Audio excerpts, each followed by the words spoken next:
for Wednesday, December 9th, 2020, Sun square Neptune, which, as Marcella said, is happening exact in 10 minutes. And we're talking about a Sagittarian sun squaring a Neptune in Pisces. So let's look at this, the square between Sagittarius and Pisces. Sagittarius is that part of the human nature that knows that life is a great vision quest, that we're never going to get to the end of, but that we can become more skillful journeyers. That's the soul of Sagittarius. Life as a great vision quest, which you're never going to get to the end of, but in place of culmination and also in place of perfection, you can become a more skillful voyager, a more skillful journeyer. The journey itself becomes the purpose for the journey. And this goes with the famous quote by the poet T.S. Eliot, who said, "And the end of all our journeying shall be to return to the beginning and know it for the first time."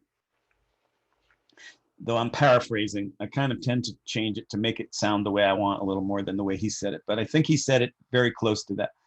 And so the end of all our journeying shall be to return to the beginning and this time know it. And that's Sagittarius, that there is this yearning in human nature to exceed the artificial limits of a dying civilization. Because our civilization is dying, which doesn't necessarily mean humanity is dying, but a certain version of humanity is certainly dying.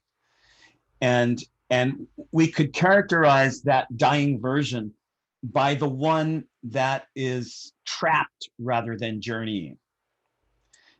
Because that's the common human state. We have gotten trapped in artificial identities.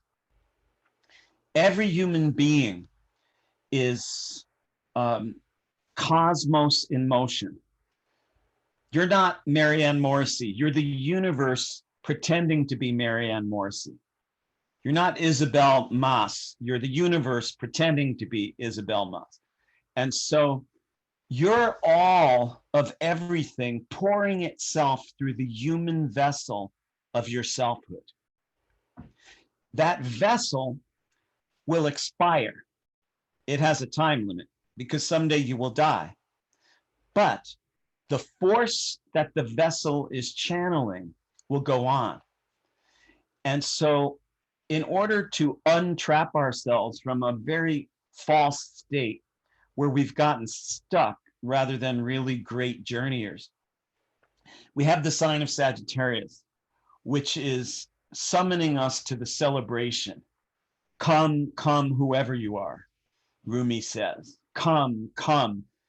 Even if you've broken your vows 1,000 times, come, and yet again, come. Ours is not a caravan of despair, says Rumi. And so it's that bright Sagittarian impulse that even just to show up fully with your senses alert itself is a miracle and a journey. It's not like you have to buy a ticket to China. It's not like you have to fall in love. It's not like you need a revelation. Any of those things are fine. Going to China, falling in love, getting a revelation, there's nothing wrong with them, but you don't need any of them to take up the great Sagittarian vision quest of our time, which is to show up with your senses alert, all of your senses, your clairvoyance, your inner knowing, your instinct, your intuition, your soul. As you show up here in this lifetime, in the physical plane, with all the parts of you alert, you engage the journey on a much fuller, more profound level than the way life is normally done. which is a vast shutdown, a vast reduction. It's as if modern Western civilization puts blinders on every child who's born, so that, like horses on old-fashioned city streets, they don't see the full view. They see a vastly reduced view of life. And when you bust out of the reduction, just where you are right now becomes infinite. Like the great Sagittarian William Blake said in the Auguries of Innocence, to see a world in a grain of sand and a heaven in a wild flower, to hold infinity in the palm of your hand, eternity in an hour. That's Sagittarian. That it's that acid trip revelation. It's that, oh my goddessness of the universe. This experience, this feeling, this sensing, this moment, this uniqueness, this color, this taste, because Sagittarius is taste in the 12 senses of Rudolf Steiner that go with the 12 signs of the zodiac. It's the taste for life. Now we switch to Pisces, where Neptune is right now, because the sun is in Sagittarius and they're squaring in 3 minutes or 4 minutes. The sun is in Sagittarius. Neptune is in Pisces. Pisces is the unfathomable depth of being, the unfathomable depth of beingness is Pisces. Because when you show up inside the ocean, there are layers and layers and layers and layers and layers. The life forms that live in the upper 50 feet of the ocean are entirely different than the ones that live 2,000 feet below. And they're also entirely different than the ones that live 1,000 feet below. There are worlds, universes inside the ocean of Pisces.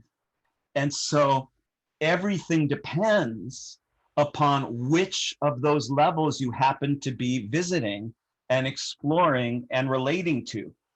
Now, the usual way that modern life is done is relating to a very shallow level of beingness, of existence, and currently a very fearful level.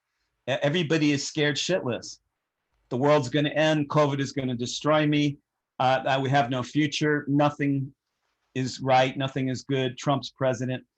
And it's not that those fears are entirely ungrounded or even entirely unnecessary. It's that they need to be kept in their place rather than allowed to dominate, because that's like taking one little teensy part of the ocean and saying it's everything. Because deeper than the calamities of our time, which I've described many times now as the end of everything that never worked right in the first place.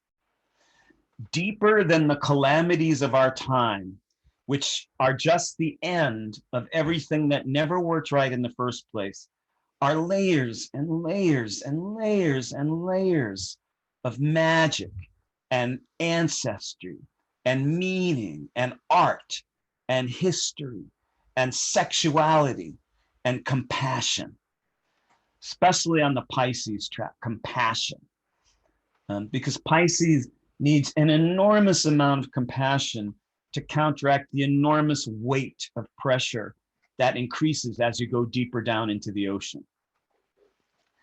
So here we have the Sagittarian experience of life as an endless vision quest, in which you don't even have to go anywhere. You don't have to buy a ticket to China. You don't have to walk out your door. You don't have to fall in love. You don't have to have sex. You could do any of those things, but the journey is always happening, except the ticket is you have to want to show up for it.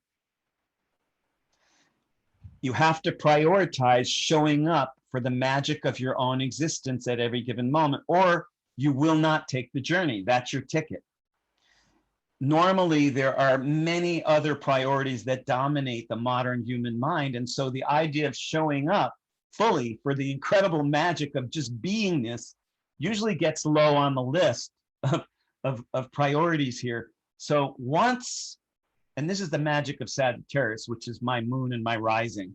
The magic of Sag is that once you want to show up for the magic will overwhelm you.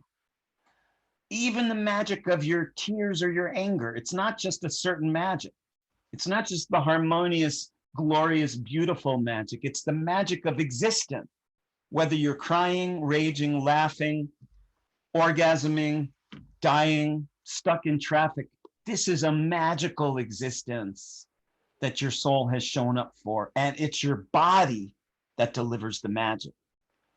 It's your senses that can come alive to the journey. And then we have Pisces, which is layer after layer after layer of existence. Okay, so now we take these two mutable signs and we relate them through the 90-degree aspect of the square. The square is the summons to come down and in rather than going up and out. And yet the square has an up and out version, but it's kind of like a trampoline. You got to go down and in to get sprung up and out. We could call it the incarnational trampoline. If you inhabit your soul to a sufficient degree of authenticity and depth, you're jumping way into the trampoline of incarnations. You will get sprung up and out. If you fail to inhabit the authenticity and the depth of your profound incarnational experience, all up and outs carry a certain degree of avoidance, escapism, because you didn't yet fully show up. That's why you can't authentically transcend, because it'll be premature. You'll have to go back later to clean something up. So here we are, Sun square Neptune. The square is summoning us to come down and in. Down and into what? Down and into everything. Everything that's now happening. And what is everything that's now happening? That's something you can't know until you come down and in, because you get caught in the world's view of it. You read the New York Times view of it. You get bombarded by the collective denial. The inability to inhabit the truth of the soul is a worse pandemic than COVID. The inability to inhabit the truth of the soul is the sickness of our time. Now, you get to cure that sickness by showing up in whatever state you're in. And some of the heaviest, darkest, most difficult states carry the most enormous transformational current once you dive down into them. But when you were busy resisting and avoiding and denying and projecting and escaping those intense, dark truths of the soul, you couldn't gain their transformational current. You were cut off from your own experience. You know, you were only picking up 2 inches of the Piscean Ocean. So as you come down and in to all that is in the vehicle of yourself, and let's talk about this. The vehicle of yourself is an imperfect, wounded, damaged vehicle. Why? Because you're human. Every human vessel is an imperfect, damaged, wounded vessel that conveys and channels a pure source of love and higher truth. It's not required of you that your vessel be perfected, because it can't be. I guarantee you, the moment before you die, you will not have eradicated every weakness, blemish, and blind spot, all lust, envy, jealousy, rage, depression, sorrow, and confusion. You're not here to perfect yourself as if you were a computer with a better program, with a flawless machine.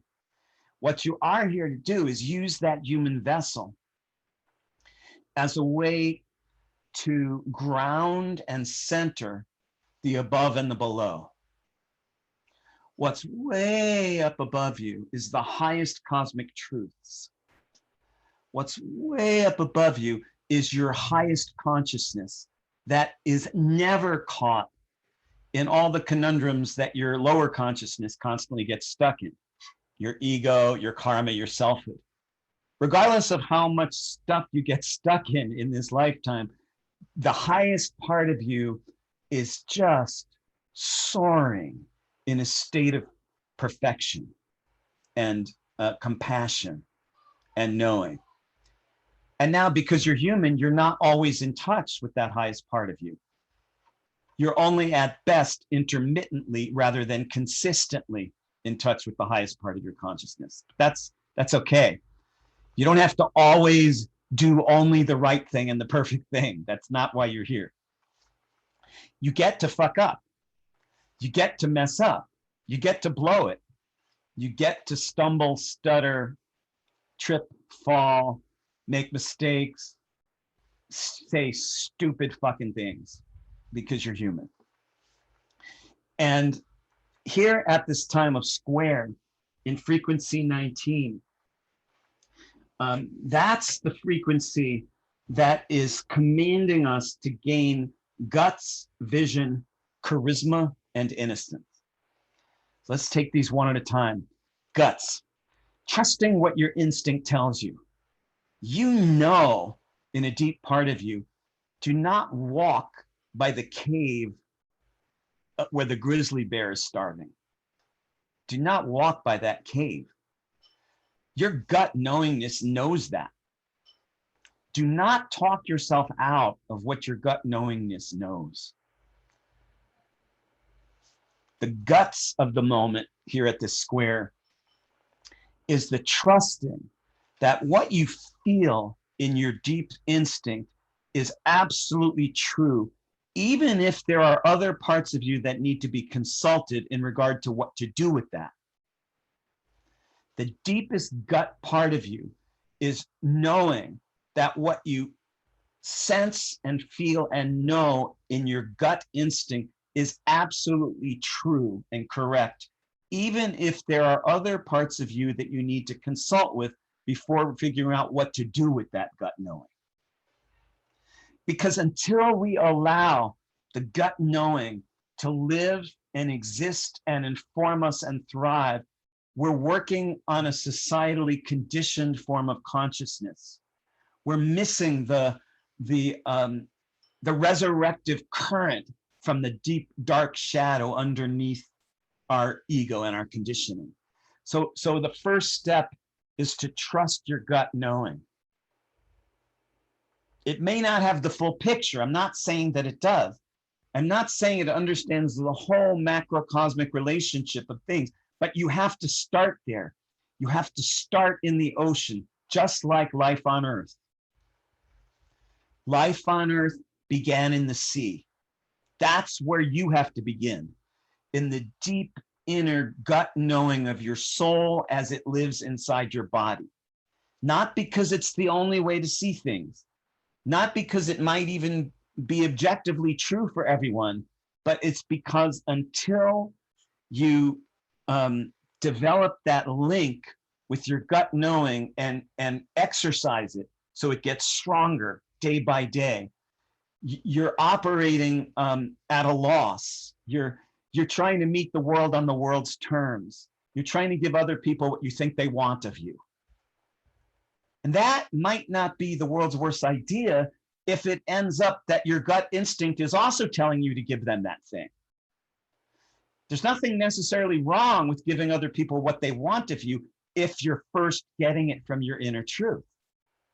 Because that might be in your inner truth to be this incredible way that also is what somebody else is needing. However, you can't do it the other way around. You can't first give other people what they want and then try and figure out if it was your truth. It's just not, it doesn't work so well that way. So the gut part of this square today is trusting your instinct and recognizing its deep truth, even though there's more. Then with frequency 19, we comes to vision. And the vision part of this is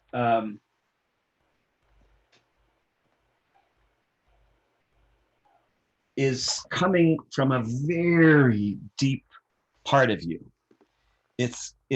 We're not talking about the highest, brightest, clearest vision. We're talking about the vision stirring in the soul. The soul feels things more than it cognates things. The soul feels things. And so in that feeling realm, it is a vision. And when you trust your gut instinct, you inhabit that deeper part of you where that vision is being born. Try on the idea of vision from the perspective of the soul rather than from your consciousness, or let's say your mental consciousness, because the soul is a kind of consciousness. Try on the idea of a vision from the deepest wordless part of you. What's it like to get a vision from your soul in your soul? More than your mind's eye, more than your third eye, more than your highest aspiration. What's it like to get a vision like a collage at the bottom of the ocean? What's a collage doing at the bottom of the ocean? What kind of vision is that? The charisma part of this is that you got to fall in love with yourself. You got to accept the vessel. You can't eternally question your own existence. And so falling in love with yourself is not saying that you're perfect and that's why you're in love with yourself, because you're not going to be. You're not perfect. You don't need to be perfect. You can't be perfect. Perfect is a decoy. But what you can be is real. You can be true. You can be authentic. You can be present. You can show up. You can really, really arrive. And the charisma that comes from that is the charisma of character when it fuses with inner nature. That fusion, think of it on a stage performance when a really great actor or actress is not just playing the role, but fusing their own inner nature with that role they've been asked to play. Except in this case, you've been asked to play the role of Lily Swan and Marcella Eversole and Mary Beth Dorn and Mark Borax and Sheridan Kennedy. So it's your soul that's the actress. And it's the Sheridan Kennedy, Roseanne Everson, that's the role that you're playing. And the charisma comes because you see things a certain way that nobody else on earth ever could or would. You hear a Beatles song different than the way I hear it. It's the same song. We hear it differently. It gets filtered through whoever you made love with when you were 15, and I made love with somebody else when I was 15. We don't hear the Beatles song the same way, or anything. We don't have only one way of showing up on earth, or loving, or sexing, or friending. And so the charisma comes when this imperfect vessel of your selfhood gets sourced and infused by the deeper nature of your authentic self. It's a dance, it's a fusion. Your soul arrives where before it was kept more at bay. Your truth arrives where you might have been denying it before. Your essence and your nature arrives, and then this crazy, wacky, eccentric person that you are shines. There's less filters going on between you and yourself, which thins out the filters between you and everything else. It's a two-way street.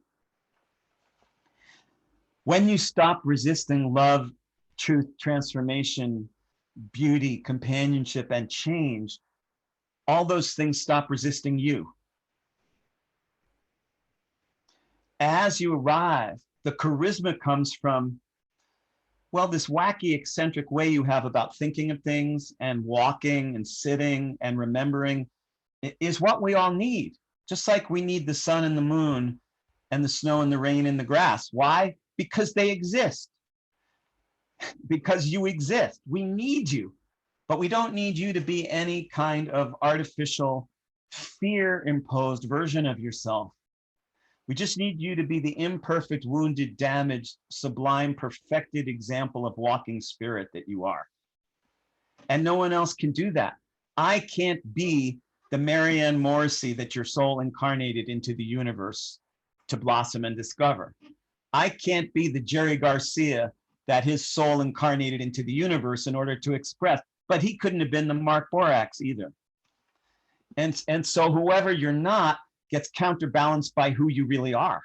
Of course you're not like all those others. You know, I can't play and sing like Stevie Winwood, but he can't play and sing like me. I can't write songs like John Lennon, but he couldn't write songs like me. Though we're a little like, because we're both libras. And so what happens as you arrive is your charisma only means stop stopping yourself. That's all charisma is. Be that kid who's in love with everything. Be that stranger on the street who wants to walk up to some person and just tell them that they're beautiful. Like we used to do in the 60s and in the early 70s. It wasn't totally unheard of to walk up to strangers and maybe, you know, in my case, old, ugly women. It's not like a stranger that I had the hots for necessarily, but just like walk up to somebody who I had no pure interest in and telling them that they're beautiful, or slipping a little note into their pocketbook that's saying, you have the most amazing smile. And I know that when they get home that night, they'll read it and then I'll be gone forever. And there was nothing I wanted in return. You know, for me, that was the 60s and the 70s. I tried to keep that going, you know, as much as I could, because that's charisma. How could I not tell that person? How could every cell in my body not be screaming to tell that person that they were beautiful? Why would I hold that back? Why do we hold back our love? This is what modern humanity specializes in, holding back our love. That's what the kindergarten teachers teach, and the 7th grade teachers and the college teachers and the politicians and the moral guardians. They teach you how to hold back your love, and they've taught it much too well. And so charisma is simply stop holding back your love. The innocence part I saved for last because it's the most important.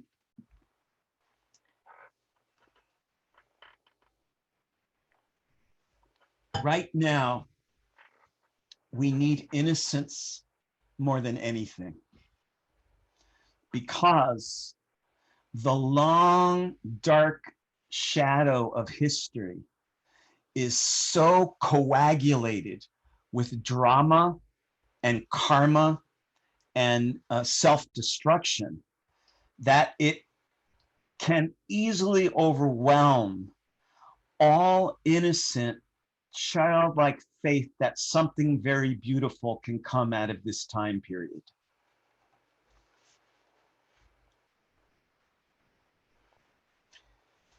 It takes Aquarian innocence. It takes deep, childlike willingness to believe that something very beautiful could come out of this historic period. And that innocence, when it's backed up by guts, vision, and charisma, is going to become contagious. You can get it from children, the ones who haven't gotten totally dominated and conditioned by COVID, fear, panic, bad, bad, bad, bad. You can get it from animals, the ones that you either have chance encounters with or the ones that you grow close to over time with relationships. You can get innocence from the childlike part of you.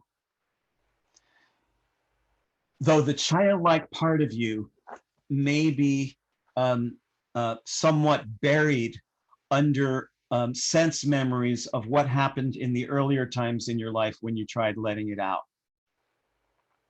And the people around you might have struck back hard or denied and ignored you or misunderstood or trivialized or twisted that innocence.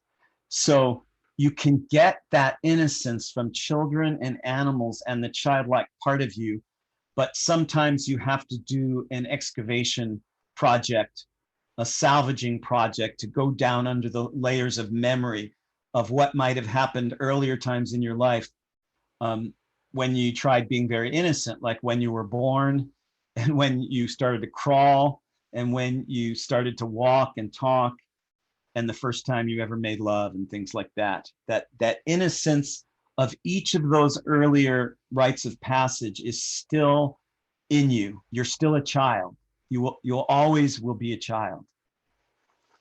And so when we open up to this idea that something very beautiful can happen out of this, the death of everything that never worked right in the first place stage of modern human history, then you're getting the full power of the square. Okay, Marcella, you want to take it away? All right, I'm not sure about taking it away, but I'll definitely open it up here. For anyone that has any comments or questions that they want to weave in that are here on Zoom, please go ahead and unmute yourself and expand this take that has been very thoroughly rooted, which I appreciate in you so much, Mark.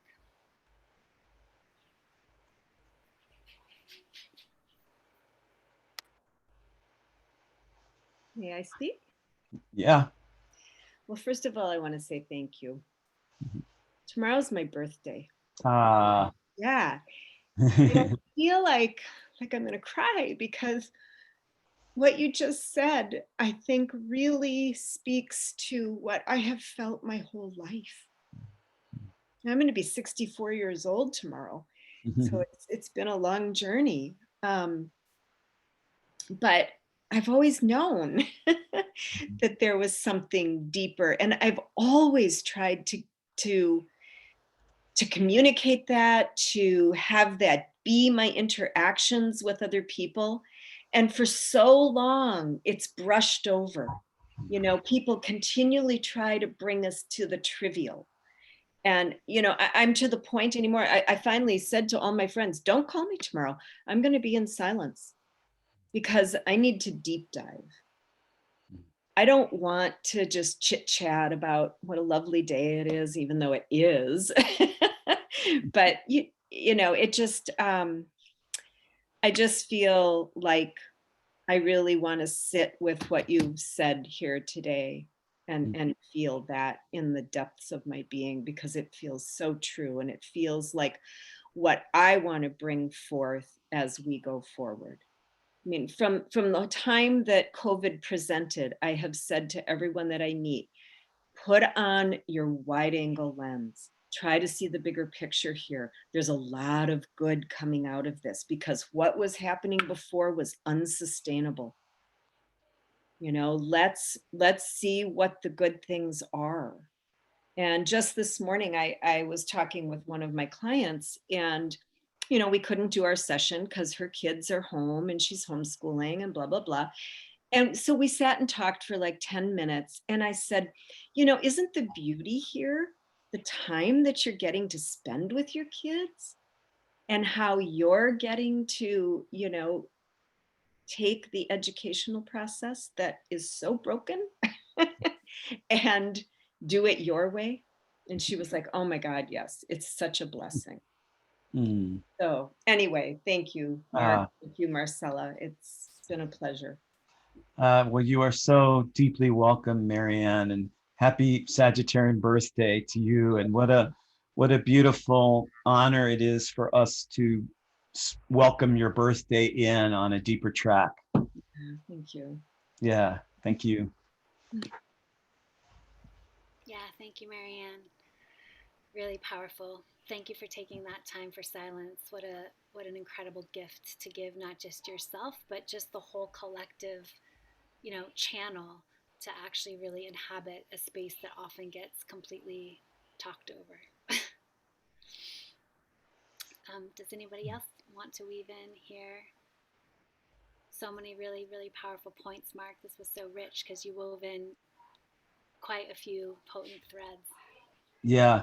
Yeah, I was warmed up in speaking to and from the soul, because that's what I just had to do in the 2 hours before this broadcast. I was teaching a class on the first frequency of soul. And so my soul was just really charged up. And I knew that unless I spoke from my soul and learned how to stay with it and track it, that no great idea that I had was ever going to do justice to the moment.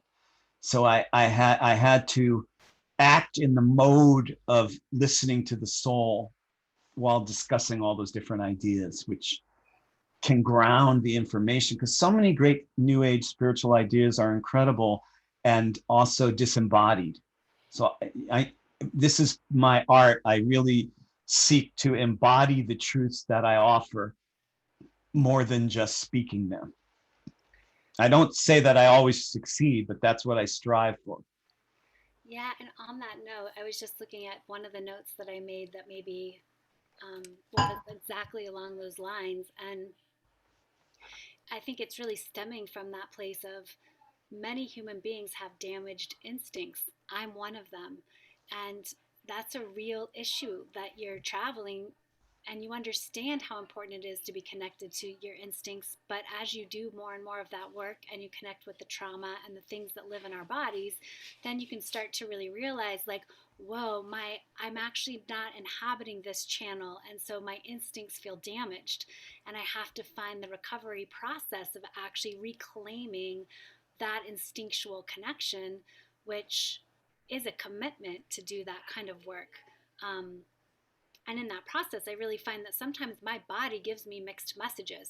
I'm not clear. And that helps me to know, oh, this is a place where I've got some damaged instincts. This is it. It's like I don't know, there's some kind of phrase about like Buddha saying, just once you get a finger pointed at where your work is, then do the work.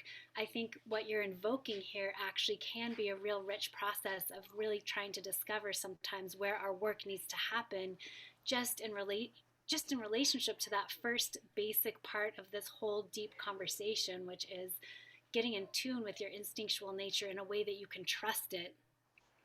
And then from there, figuring out how to navigate it. Because I often find that my heart, for this stage of the journey that I'm at, it is not necessarily where I can live from.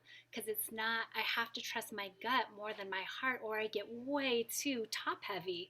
And it's all heart up, heart up, heart up. And the actual deep connection to what I'm here to do and serve is really lost. And it has, as you know, real impact on your friends and family that love you and that you love if you can't show up in the place that you're most equipped to show up, the places where no one else can show up for you, because that's your sacred act, that's your sacred work. So I just think this is a really important part of what you're talking about, and just wanted to share my experience of how much it actually takes to live this. Yeah. Yeah. Thank you. And that subject that you raised of damaged instinct is very cogent. That was an idea I came up with in Los Angeles when my friend Blythe many decades ago just asked me why human beings get so off track, and I just said damaged instinct, and it just kind of popped out of me. And so we're repairing those instincts during a time of disrepair. So while everything is crumbling all around us, also our own inner resistance to our inner truth is also crumbling.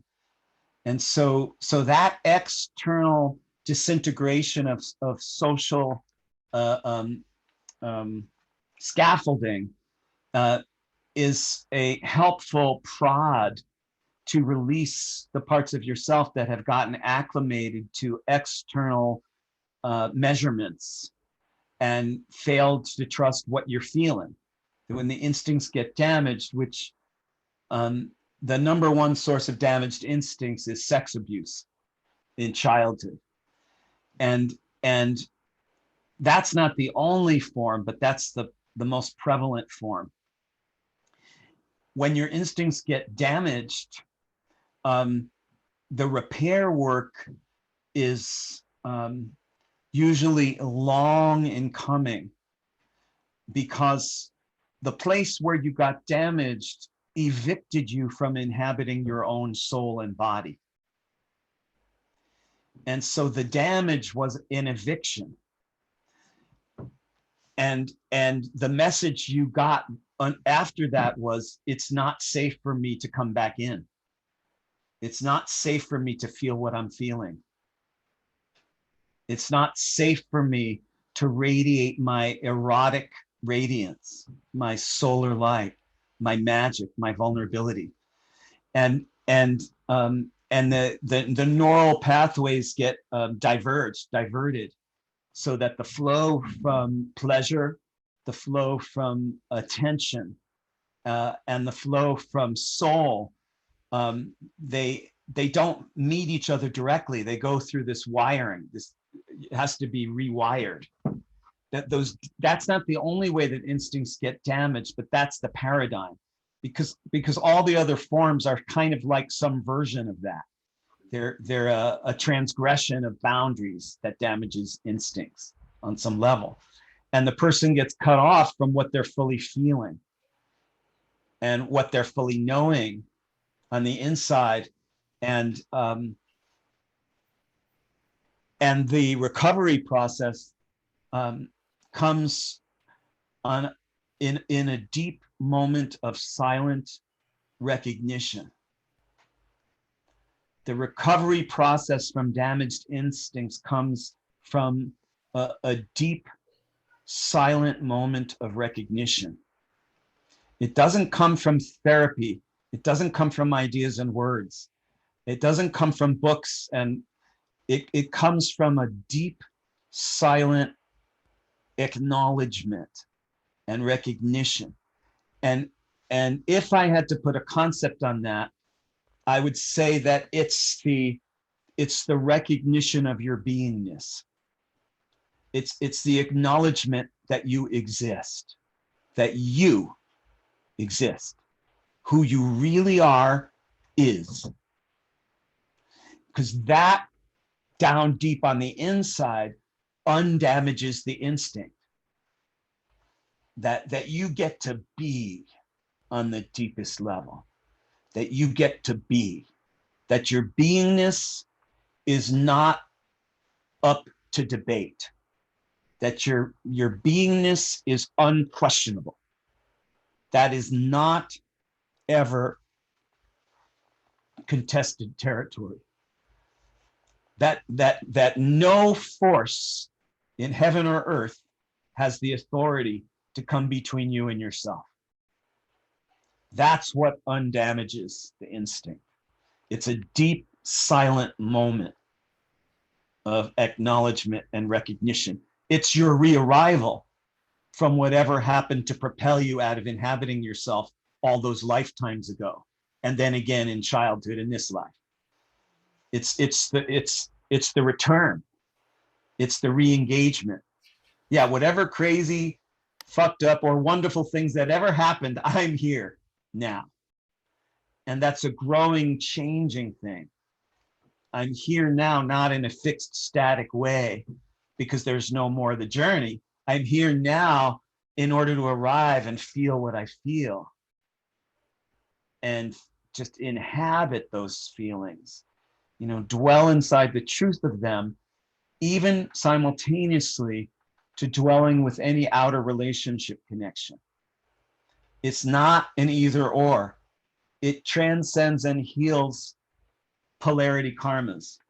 It's not like either you get to trust and listen to yourself or trust and listen to everyone else. It's not an either or. You get to show up and inhabit your inner living truth all the time, every moment for the rest of your life, and still be with others as much as you want. It's just that you no longer allow any of the others or any externally based ideas of your own mind to cancel your beingness or prevent you from feeling what you feel. Yeah. Man, I'm really feeling this on a deep level. This being ejected, body and soul, you know, as a child through the sexual abuse. I was sexually abused for half of my childhood by my brother. And then just before I entered adulthood by my dad. You know, he just sent me out into the world that way, into, you know, like I'm supposed to go and have normal, healthy relationships with men after this complete, you know, violation of boundaries. And he wrote me this last year for the first time in 12 years, wanting to wish me a happy birthday and let me know he's always praying for me, you know. And I just wanted to let him know, you know, and I told him, you can't just get away with treating me however you want, you know.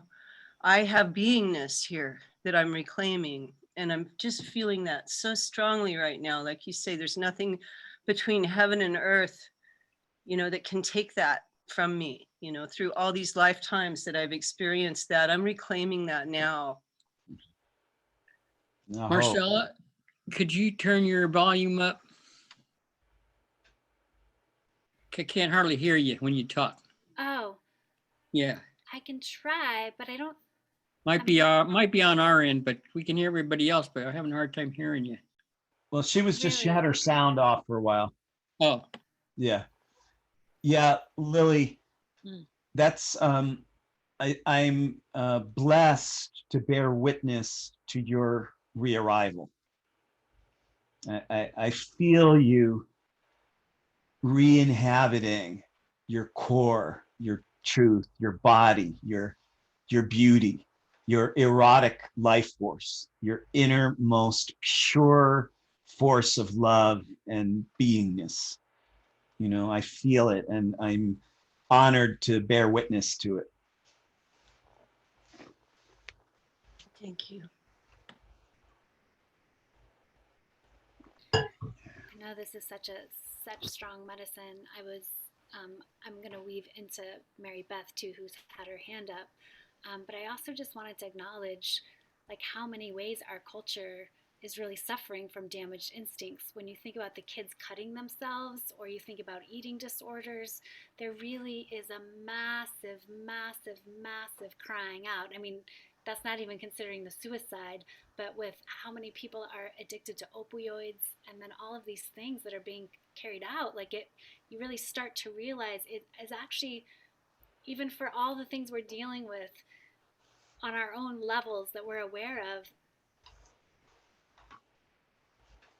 it just really is a small number of people in some ways right now at this point that have the capacity to do what we're talking about and help be the turnaround point for this conversation. So I really want to acknowledge actually how many things have come in the past and that are present now that are historically have never occurred. Human beings kids have never shot each other before.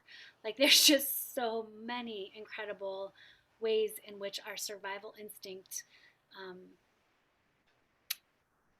has been damaged and is recovering. And I'm really excited about how we're recovering. And I really invoke and invite all of us to just remember this offering that we have to give, just based on where we are at right now in terms of our presence and capacity.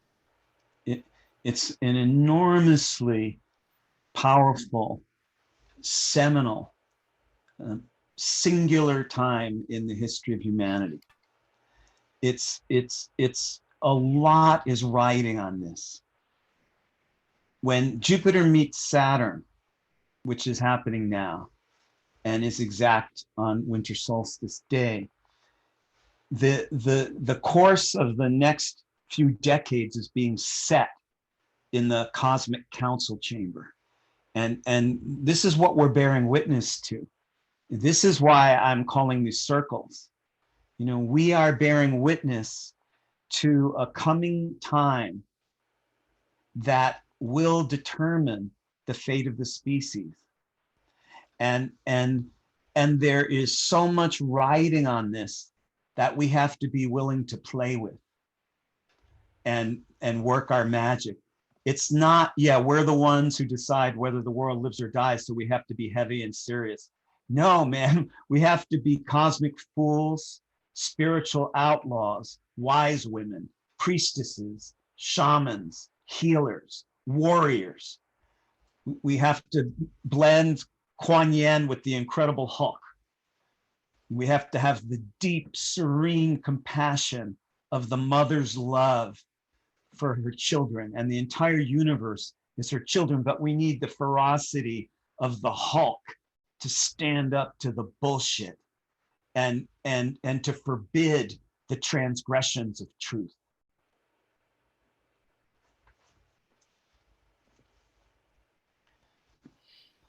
Thank you. And Mary Beth, you've been so patient. Thank you. So I really just want to thank you, Mark, and also for what you have said, Marcella, well, and Lily too.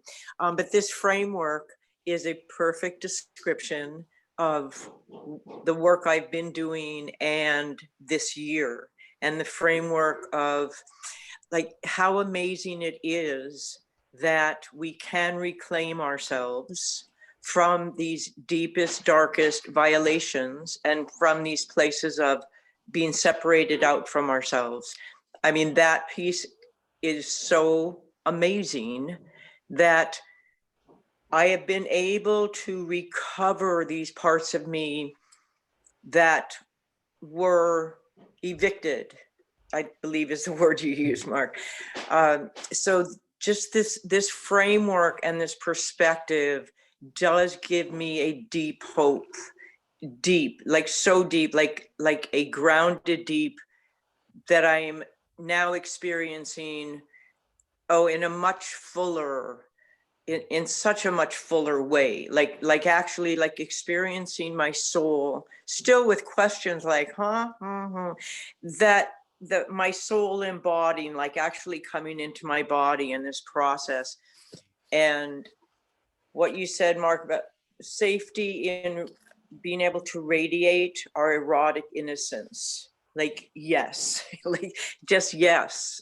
So thank you. And it's such an amazing actuality of having a group of people where soul, like where we can discuss the wholesomeness of our soul and all that really means and holds. Thank you to both of you. It's just so grateful. Thank you, Mary Beth, for acknowledging that. I'm gonna take us home because I have to go off to an acupuncture treatment. And so I want to just give it another few minutes because this was a powerful initiatory class. You know, we have moved through a karmic channel. We've moved karmic sludge out of the deep undersoul. And thank you for joining us in doing that. The Sun square Neptune at this moment, Sun in Sagittarius and Neptune in Pisces. Sagittarius is the eternal vision quest of life. Life as something to be shared. Rumi's feast, Rumi's celebration. And the Neptune in Pisces is stirring the deep collective consciousness of the species.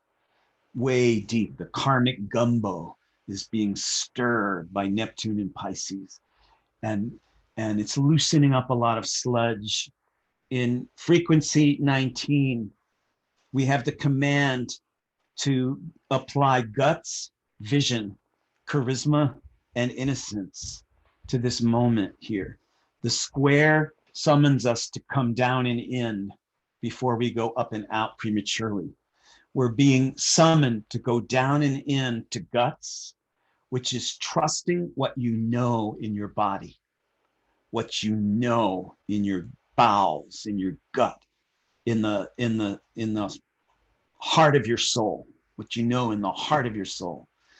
And the vision is the kind that comes from right down there where you know that, whatever you know in there, it's that vision. It's just a cellular vision, like the vision that first led the first scorpion to walk out of the sea and become the first thing that walked on this planet. It's that vision. Imagine that vision. Life began in the sea. Millions of years passed, and a little scorpion climbed onto land. That was the vision, the scorpionic vision, down deep in. The vision for evolution, for air, for release. The charisma that gets used to apply this like an instrument is the charisma of linking your personal selfhood to your deep inner nature.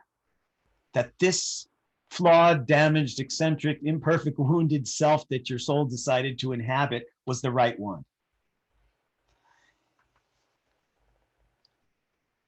The innocence, which is the most important part, is just trusting that something incredible can come out of all this.